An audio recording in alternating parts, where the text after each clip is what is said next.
السلام علیکم ورحمۃ اللہ۔ الحمدللہ،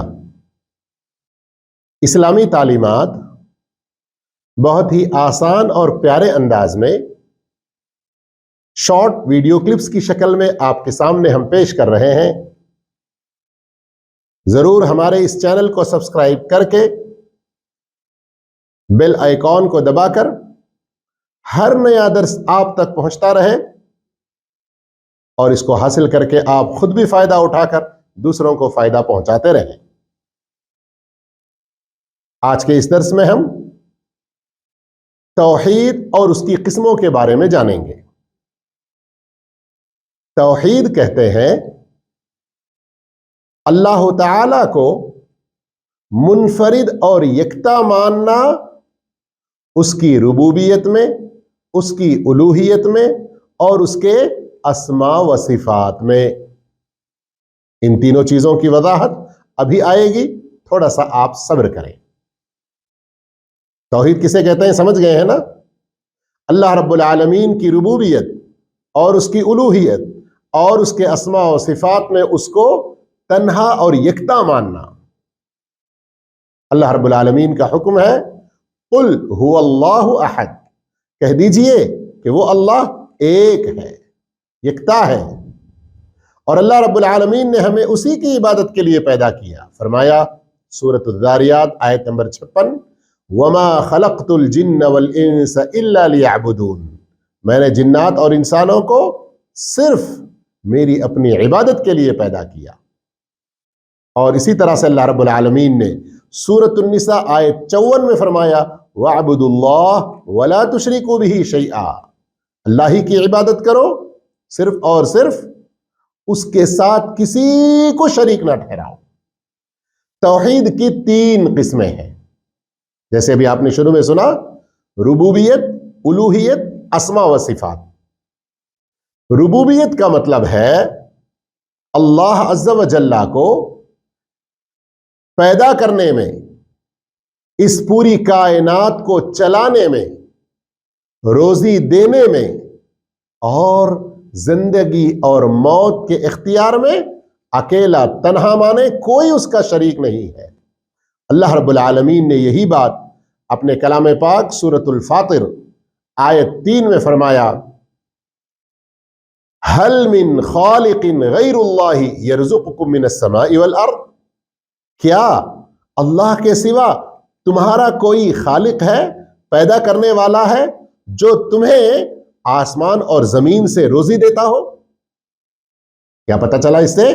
پیدا کرنے والا صرف وہی، روزی دینے والا صرف وہی، لا الہ الا ہو، تو عبادت کا حقدار بھی صرف اور صرف وہی۔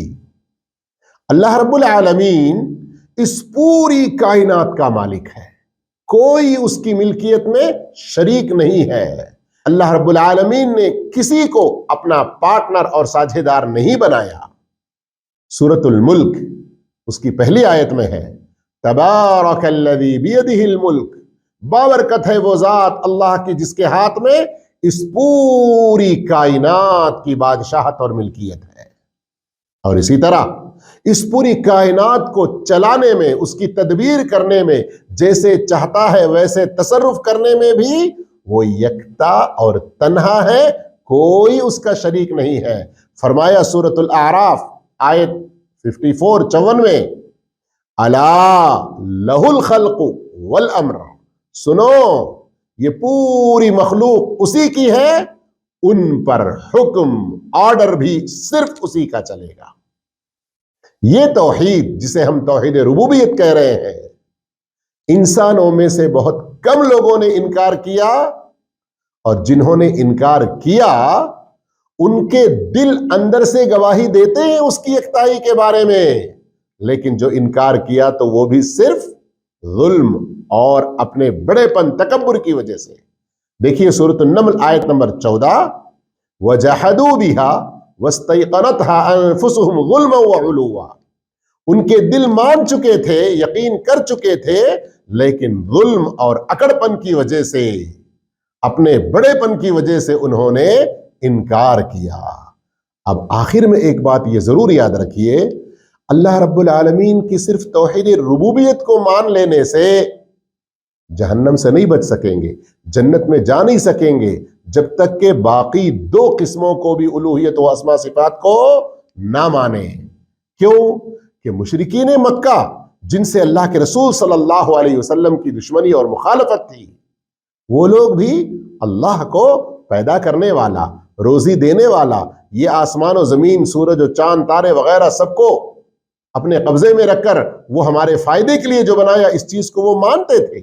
جیسے آپ دیکھیں سورۃ العنکبوت آیت نمبر 61 میں، وَلَئِن سَأَلْتَهُم مَّنْ خَلَقَ السَّمَاوَاتِ وَالْأَرْضِ، اگر آپ ان مشرکین سے پوچھیں کہ ان آسمانوں کو، اس زمین کو کس نے پیدا کیا، سورج کو، چاند کو تمہارے فائدے کے لیے کس نے بنایا، لَيَقُولُنَّ اللَّهُ، وہ سب ایک آواز میں جواب دیں گے کہ صرف اور صرف اللہ۔ باقی توحید الوہیت اور اسماء و صفات کے بارے میں اگلے ایپیسوڈ میں جانیں گے۔ آپ ہمارے نیکسٹ ایپیسوڈ کو دیکھنا نہ بھولیں۔ السلام علیکم ورحمۃ اللہ۔